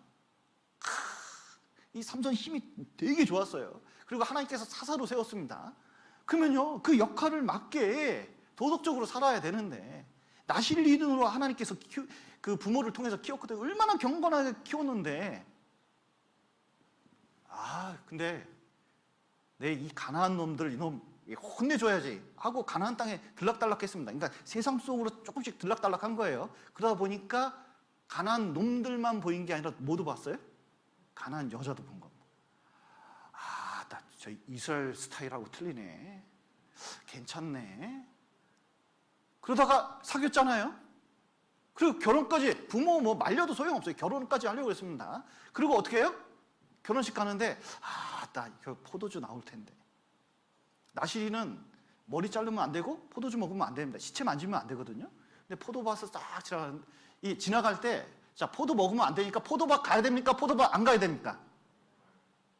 돌아가야 되잖아요. 근데 포도밭 사이로 쓱 가는 거예요. 죄에 가까이 오는 거죠. 젊은 사자 딱 나왔습니다. 그러니까요, 아가를 확 찢어버렸어요. 그런데 다음에 또 지나가는데 사자가 뭐 됐어요? 백골만 남았습니다. 놀랍게도 벌들이 거기다가 꿀통을 만들어놨어요. 자, 희한하다. 야, 꿀이다 이 땅이. 꿀이다. 그러면 그 사자 백골된 시체, 꿀, 그거 손 대야 됩니까? 손 대면 안 됩니까? 시체는 만지지 말라고 했거든요. 먹어도 안 되거든요. 야, 요거 퀴즈 내면 백골에 꿀 있는 것도 어떻게 알아? 야, 이거 재밌는 건데. 포도주, 시체, 머리만 남았죠. 결혼하려고 갔습니다. 결혼 잘 됐습니까? 안 됐습니까? 아내가 정답 가르쳐주는 바람에 난리가 났어요. 그리고 자기 나귀 턱뼈로 1000명 죽이고 그냥 집에 와버렸습니다. 아무것도 된 게 없어요. 그냥 하나님 뜻만 이루어졌어요. 블레셋 사람만 죽여버린 겁니다. 그리고 나중에 쓱 지나고 결혼하려고 딱 갔더니 이게 문제가 생겼거든요. 진짜 문제가 생겼어요. 뭐냐면 아내가 이미 결혼을 한 거예요. 하도 열받아가지고 그냥 샥 살라버렸잖아요. 죄송합니다. 이게 순서가 뒤바뀌었네요. 그냥 묶어가지고 뒤에 불내가지고 그냥 싹 쓸어버렸습니다. 너무 추수 때 불내니까 얼마나 화가 나갔어요. 삼손 잡으러 왔다가 나귀 턱뼈로 사람 죽인 일이 그때 있었던 겁니다. 그러니까 아무것도 이루어지지 않았어요. 근데 그 다음에는 또 누구한테 관심 가졌어요? 드릴라.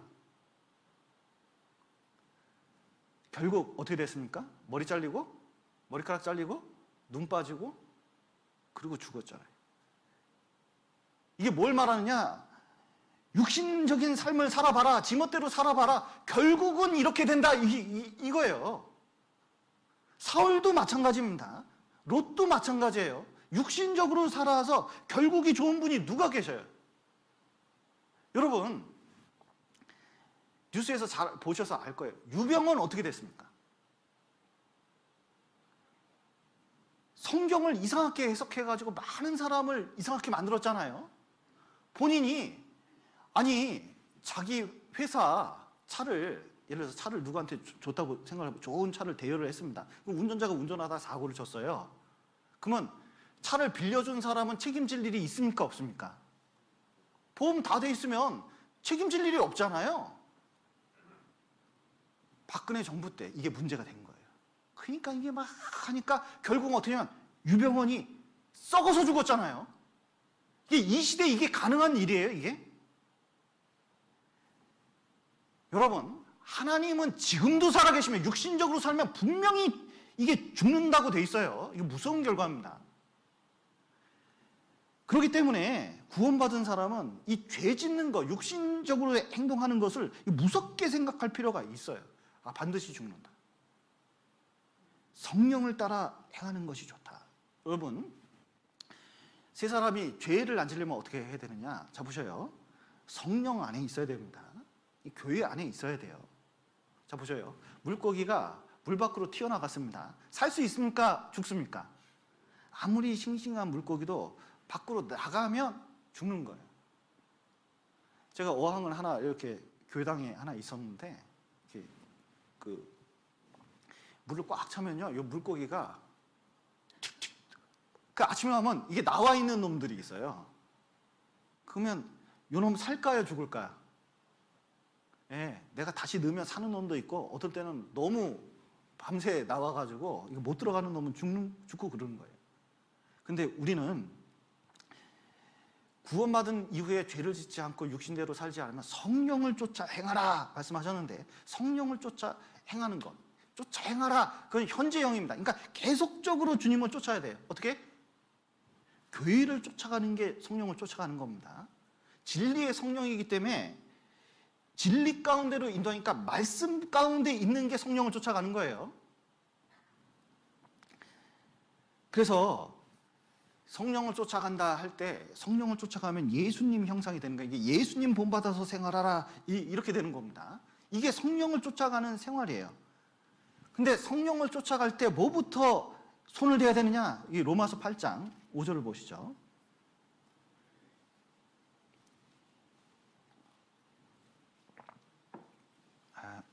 8장 3절부터 읽겠습니다.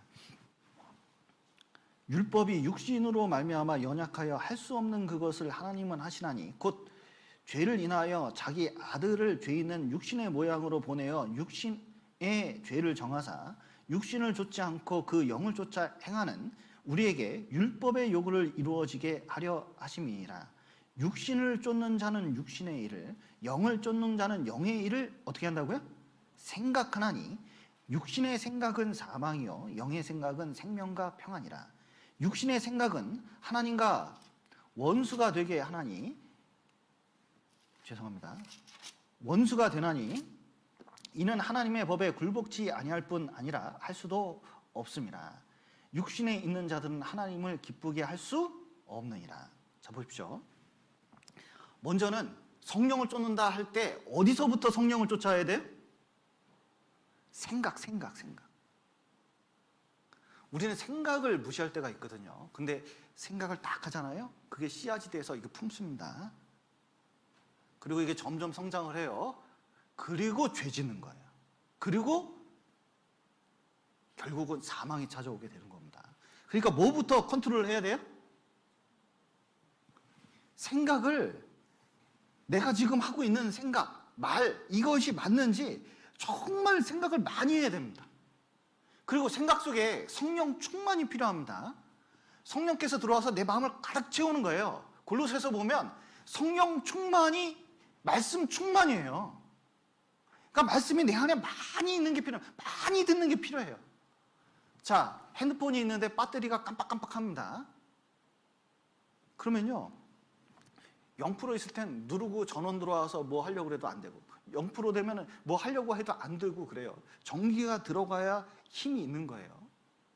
구원받은 사람들은 여기 성령 충만, 이 안에 뭐가 있지 않으면요, 이게 들어오지 않으면 힘이 없게 돼 있어요. 그러니까 말씀을 많이 듣고, 가능하면 하여튼 조금이라도 교제를 더 하려고 그러고, 어떻게 해서든 내 안에 뭔가 채우려고 그럴 때 그것을 힘을 삼아서 뭘 할 수 있는 겁니다. 그래서 이 성령을 쫓아 행하는 것이 죄를 짓지 않는 가장 큰 비결이에요. 그러니까 둘 중에 하나지 중간이 없다는 걸 아셔야 돼요. 또 하나, 성령을 근심치 않게 하는 그 방법이 하나가 회개를 해야 됩니다. 이거 시편 51편 보시죠.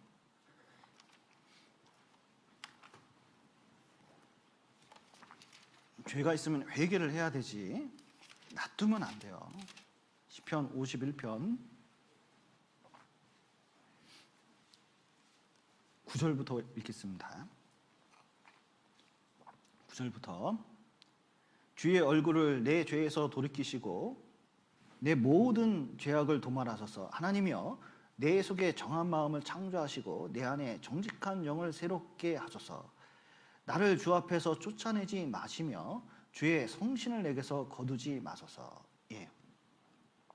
여기 보시면 다윗이 정말 두려워했습니다. 뭘 두려워했냐면 이 죄 때문에, 간음죄, 살인죄 때문에 이 성령이 떠날까 봐 엄청 걱정을 했어요. 그 이유는 자기가 사울을 봤거든요. 젊었을 때 다윗이 이 악신이 들 때마다, 그 야류할 때마다, 뭔가 간질병처럼 뭐가 돋을 때마다 자기가 가서 하프를 쳐줬거든요.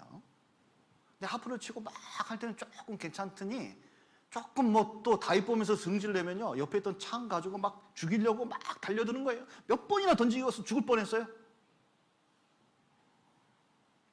그러니까 그때 다윗은 깨달았어요. 진짜 무서운 것 중에 하나가 성령 떠나는 거구나.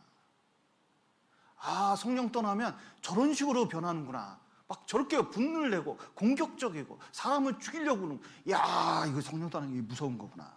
왕도 저렇게 될 수 있구나. 왕은 고상한 줄 알았는데 그게 아니구나. 이거 진짜 무서운 거구나. 그러니까 내가 이 죄를 딱 짓고 1년 동안 딱 있어 보니까요, 편안한 침대, 잠도 어디서 잤을까요? 우리야 죽이고, 또 그 바세바, 예쁜 바세바 남의 아내 데려다가 딱 놨잖아요. 아기도 낳습니다. 그 침대는 어디서 잘까요? 흔들리지 않는 에이스 침대 같은 데서. 음식 뭐 먹을까요? 좋은 거. 왕이 먹는 음식 얼마나 좋겠습니까? 그리고 무희들 불러다가 뭐 요즘 같으면 소녀시대? 뭐 하여튼 걸그룹 다 해서 막 앞에서 쫙 풍악을 울려라 뭐 그러면 얼마나 재미있겠어요. 근데 문제는 뭐죠? 돌아서면 문제가 생기는 거예요. 이게 뭐가 교통이 안 된다. 하나님 말씀하지 않는다. 뭐 자꾸 기도가 안 된다. 그러니까 더 육신적으로 사는데요, 이게 문제가 되는 거예요. 이게 회개를 해야 되는데 회개가 안 되는 거예요. 나단 선지자가 와서 당신이 그 사람이라 그러면서요, 죄를 딱 지적하니까 그때 회개하면서 이 시를 쓴 거잖아요. 그때 정말 간절하게 얘기한 것 중에 하나가 정말 정직한 영, 그리고 주의 성신, 그게 내 안에 있어야 되는데 이게 없으면 나 망하는 거다. 아무리 왕이면 뭐하냐. 사울처럼 되면 이거 인생 사는 게 아니다. 하나님 이게 정직한 영을 회복해달라고 간절히 죄를 진다면 했거든요. 구원받은 이후에도 마찬가지입니다. 구원받은 이후에도 죄가 있으면요, 내가 거짓말을 하든지 더러운 말을 하든지 도둑질을 하든지 분을 내든지 뭐 그러면요, 여러분 좀 생각을 해. 이거 내가 잘못했구나. 이거 뭔가 문제가 있다. 여러분 아무리 생각해도 옳아요? 아무리 생각해도 내가 그냥 이게 그렇습니까? 이게 나한테도 뭔가 문제가 있습니까? 이거 진짜 문제는 나한테 있을지 모르거든요. 내 말투나 생각, 그 모든 것에 나한테 문제가 있을 수가 있어요. 그러면 고쳐야 되는데 안 고치고 계속 고수하잖아요. 그러면 하나님이 하시는 방법이 있습니다. 진짜 무서운 방법이 있어요. 자, 보세요. 하나님께서요, 잠언 1장 한번 오늘 가서 읽어보셔요. 계속 손 내미는데 계속 사람이 거절하잖아요. 그럼 방법이 내비두는 겁니다. 여기 한번 로마서 1장 나중에 한번 배우실 텐데 24절 한번 보시죠. 물론 이제 구원 안 받은 사람들한테 하는 말이긴 하지만 구원받은 사람도 비슷합니다. 이게 1장 24절 보시죠. 그러므로 하나님께서 저희를 마음의 정욕대로 더러움에 어떻게 한다고요? 내어버려 두사. 26절 보시죠. 이를 인하여 하나님께서 저희를 부끄러운 욕심에 어떻게 했다고요? 내어버려 두셨으니. 28절 보시죠. 또한 저희가 마음에 하나님 두기를 싫어하며 하나님께서 저희를 그 상실한 마음대로 어떻게 했다고요?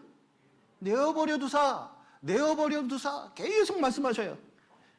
여러분, 가장 큰 징계는 하나님의 심판, 현재 있는 심판 중에 가장 큰 심판이 뭔지 아세요? 내버려 두는 거. 오히려 징계를 받고 뭔가 하나님이 간섭하실 때는 이게 희망이라도 있는 거예요. 근데 죄를 계속 고수하잖아요. 내비둡니다. 사울도 마찬가지예요. 어느 순간 한계가 딱 있으니까요. 사울이 어떻게 하든 상관 안 하잖아요. 그런데 결국 내버려두면 악령이 역사합니다. 그리고 엔돌에 있는 신접한 여인도 찾아가서 정죄를 보려고 그러잖아요. 결국 자살로 이끌었잖아요. 스스로 심판받는 거예요. 죄는 그렇게 만들어요, 우리를. 여러분, 옆집 애가 도둑질을 했습니다. 옆집 애가 욕을 잘해요. 그러면 옆집 애가 그러면 여러분 상관합니까? 상관 안 합니까? 상관 안 해요. 그 부모가 문제지 내가 문제가요? 내비로 두는 거예요. 남의 자식이라는 거예요. 구원받은 사람도 정말 성령 가운데 역사하지 않잖아요. 아이고, 어느 한계가 되면요, 내비둡니다. 그런데 내비두는 것으로 끝나는 게 아닙니다. 내버려 두는 것은, 자 보세요. 2장 5절 보시죠.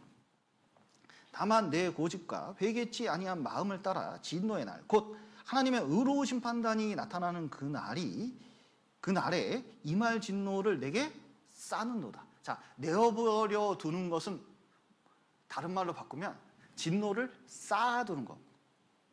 그러다가 삼손처럼 뚝 터지듯이 갑자기 터져버리는 거예요.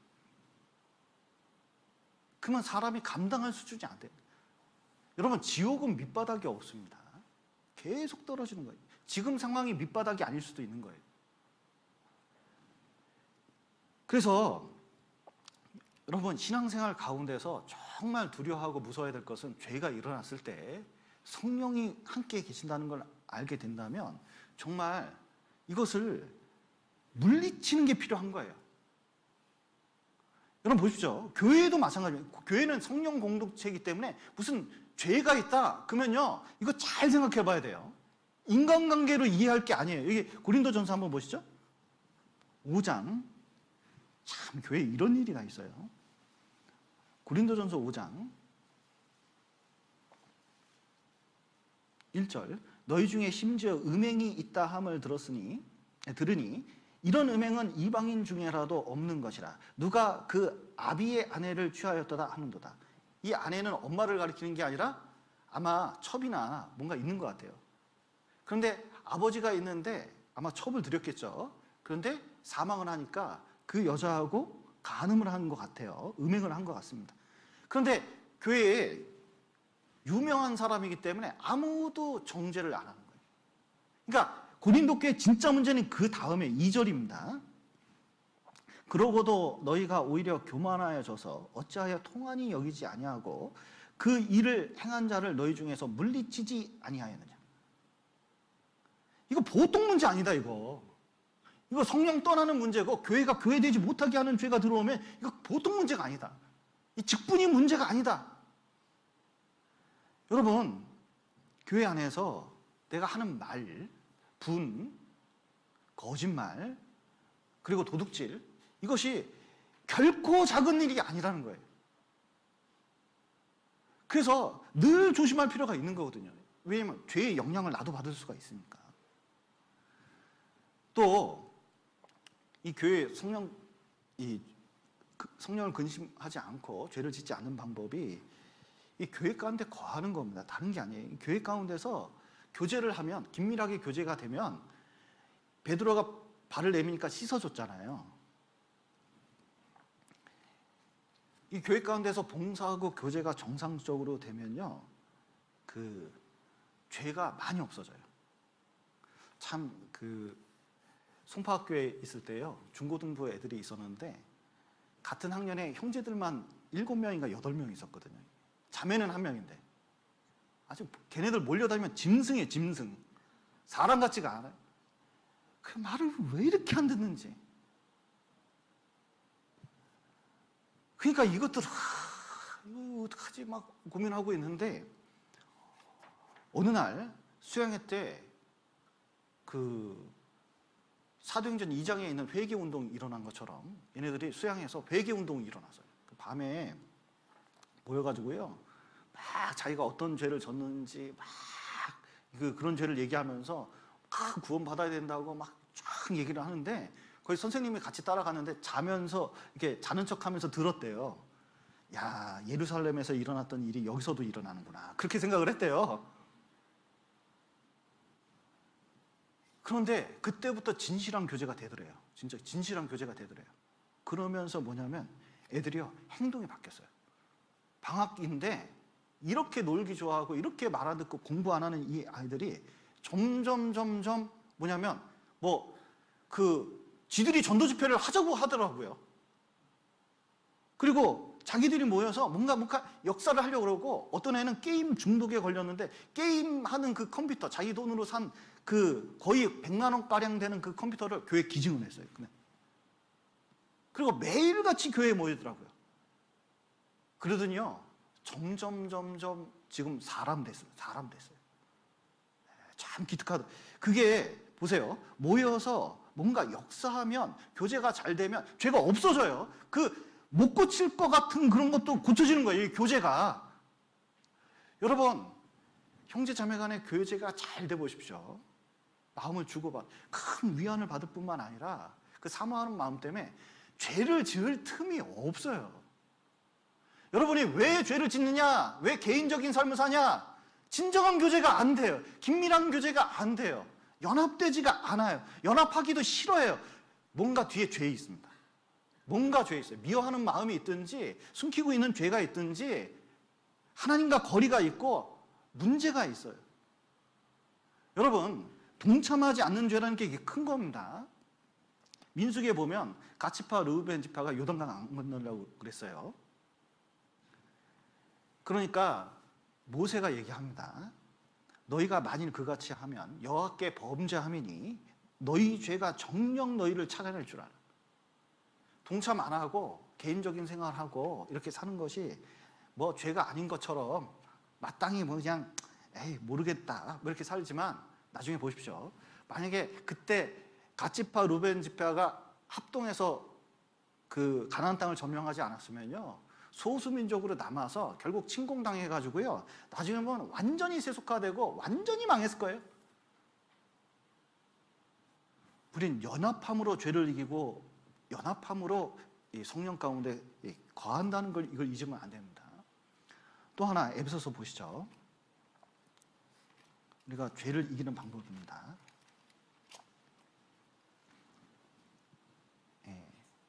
에베소서 4장 30절, 이게 굉장히 중요한 구절이죠. 세상엔 없는 내용입니다. 자, 4장 30절. 하나님의 성령을 근심하게 하지 말라. 그 안에서 너희가 구속의 날까지 인치심을 받았느니라. 예, 구속의 날. 구원받은 날뿐만 아니라, 자, 우리 몸도 구속을 당합니다. 구속이 뭐냐면 이런 구속 말고 뭐죠? 구원입니다. 몸의 구원을 말하는 거예요. 야, 진짜 이 몸의 구원을 받기를 간절히 원합니다. 이제 부활절이 4월 4일인데 이 부활될 때 누구의 능력으로 부활되는가, 이거 볼 필요가 있어요. 로마서 한번 보시죠. 로마서 8장을 보시겠습니다.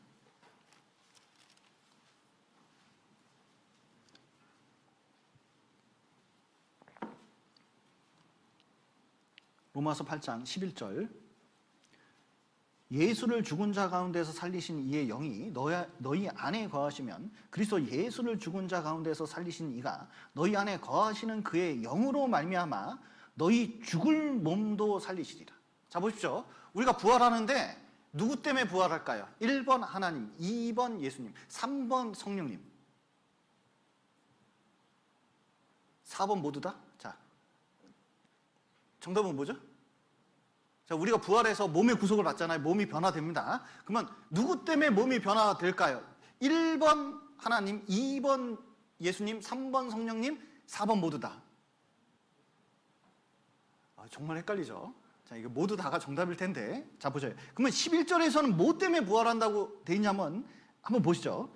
예수를 죽은 자 가운데서 살리신 이의 영, 성령이죠. 너희 안에 거하시면 그리스도 예수를 죽은 자 가운데서 살리신 이 예수님을 부활하게 하신 게 성령이라는 거예요. 너희 안에 거하시는 그 영으로 말미암아 너희 죽을 몸도 살리시리라. 자, 보셔요. 예수님도 살리신 성령이다. 죽은 자를 살리셨다. 그러면 우리도 성령 있어요, 없어요? 성령이 있어요. 그러면 우리도 예수님처럼 죽어도 어떻게 되는 거예요? 성령 때문에 사는 거라는 거예요. 그러면 어떻게 되느냐? 23절 보시죠. 이뿐 아니라 또한 우리 곧 성령의 처음 익은 열매를 받은 우리까지도 속으로 탄식하여 양자될 것, 곧 우리 몸의 구속을 기다리니라. 진짜 구원은, 자 보세요. 신앙생활은 구원받으면 이게 끝난 게 아니라 시작입니다. 최종점 어디죠? 주님 만나서 몸이 변하는, 완전히 천국에 들어가는 그때가 뭐냐면 우리 구속의 날입니다. 그런데 주님 만날 때 주님이 깨끗하신 같이 자기를 깨끗하게 신부처럼 주님을 안다면요, 우리가 깨끗하게 살 수밖에 없다는 거예요. 그날을 고대하는 만큼 깨끗하게 살 수밖에 없다는 거예요. 여러분, 결혼하면은 신부가 웬만하면 좀 깨끗하게 하려고 합니까? 좀 웬만하면 더럽게 하려고 그럽니까? 막 머리도 풀어 헤쳐서 막 산발해버리고, 막 여기다가 막 긋고, 막 살도 최대한 찌우고 막 하면서 갑니까? 웬만하면 살도 조금 좀 덜 먹고 뭐 이렇게 좀 예쁘게 하고 많은 사람 앞에 쓰려고 합니까? 당연히 그렇잖아요. 근데 주님이 깨끗한 분이라는 걸 알면요, 신부된 우리는 정말 주님 앞에 쓸 거 생각하면요, 열심히 살아야겠다, 하나라도 더 해야겠다, 그런 마음이 드는 거거든요. 그러니까 죄를 이길 수 있는 힘이 생기는 거예요. 스스로 뭔가 만들어내려고 계속 노력합니다. 여러분, 우리나라에는 정말 좋은 민화가 있어요. 그 춘향이 절개를 지키는 게 이제 깨끗하게 하려고 하잖아요. 그랬더니 이몽룡이 얼마나 좋아합니까? 여러분, 우리 이 정도 살아서는 안 돼요. 주님 뵐 거 생각하고 지금 심판받을 거 생각하면요, 지금 이 안에 이거 하나님 보시기에 안 좋은 거 이거 처리하고 가야지. 그리고 뭔가 나아지고 가야지. 이 상태로 만나면요, 이게 부끄러울 수도 있잖아요.